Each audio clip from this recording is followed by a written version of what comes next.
Bonjour à vous tous.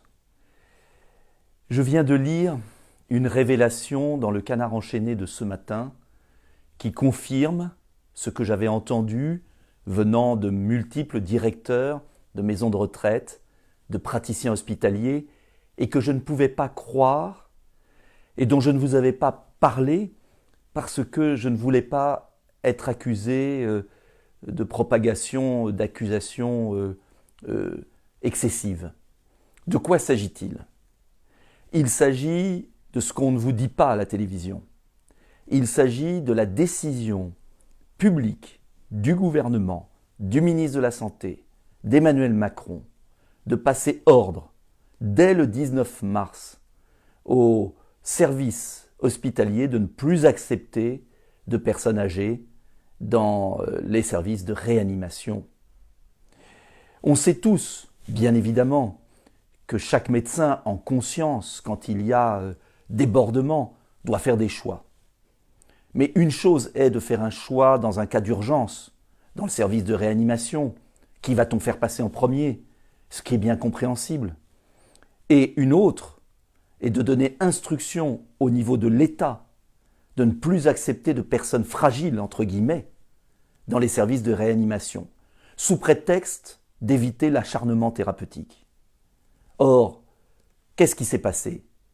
Ce qui s'est passé, selon le Canard enchaîné, c'est que le 19 mars, l'État a demandé de ne plus accepter les personnes fragiles en réanimation.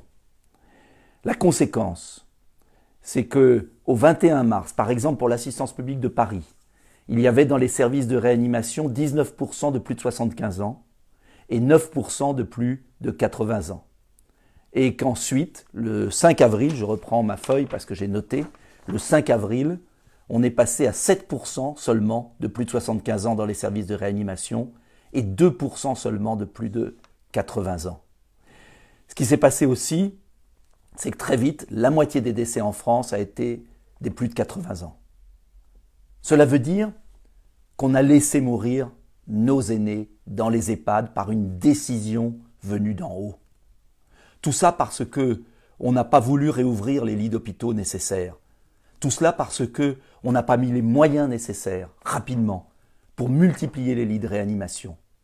Et encore aujourd'hui, lundi, c'est-à-dire il y a 2 jours, j'ai posé la question au Premier ministre qui a refusé de me répondre en lui demandant pourquoi on ne montait pas le nombre de lits de réanimation pour atteindre le niveau de l'Allemagne, du Japon et de la Corée du Sud.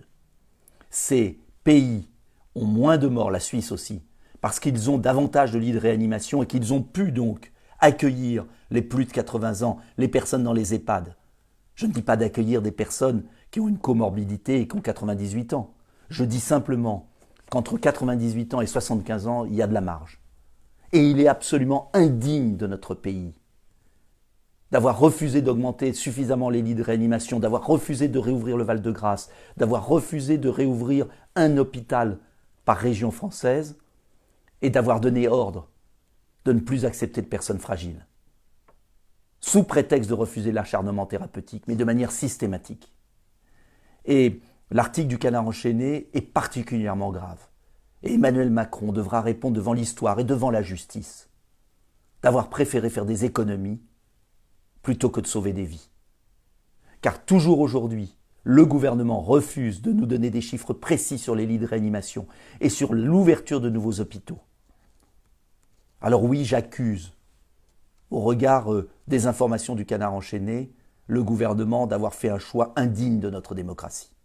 Et en tout cas, je demande une enquête parlementaire sur les choix qui ont été faits et qui aboutissent à avoir laissé dans nos EHPAD mourir des milliers de personnes âgées, faute de soins adaptés, refus de les transporter dans les services de réanimation et ensuite refus de leur appliquer le traitement du professeur Raoult.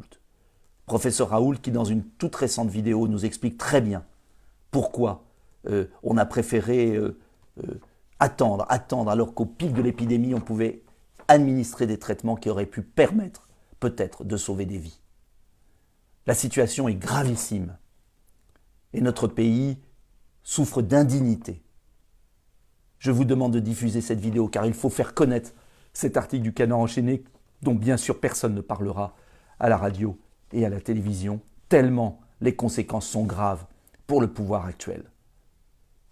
Et je redemande solennellement au gouvernement d'autoriser le transfert des personnes âgées des EHPAD vers les services de réanimation, d'augmenter le nombre de lits de réanimation et d'administrer le traitement du professeur Raoult dans les EHPAD aux personnes qui ont un début de Covid-19.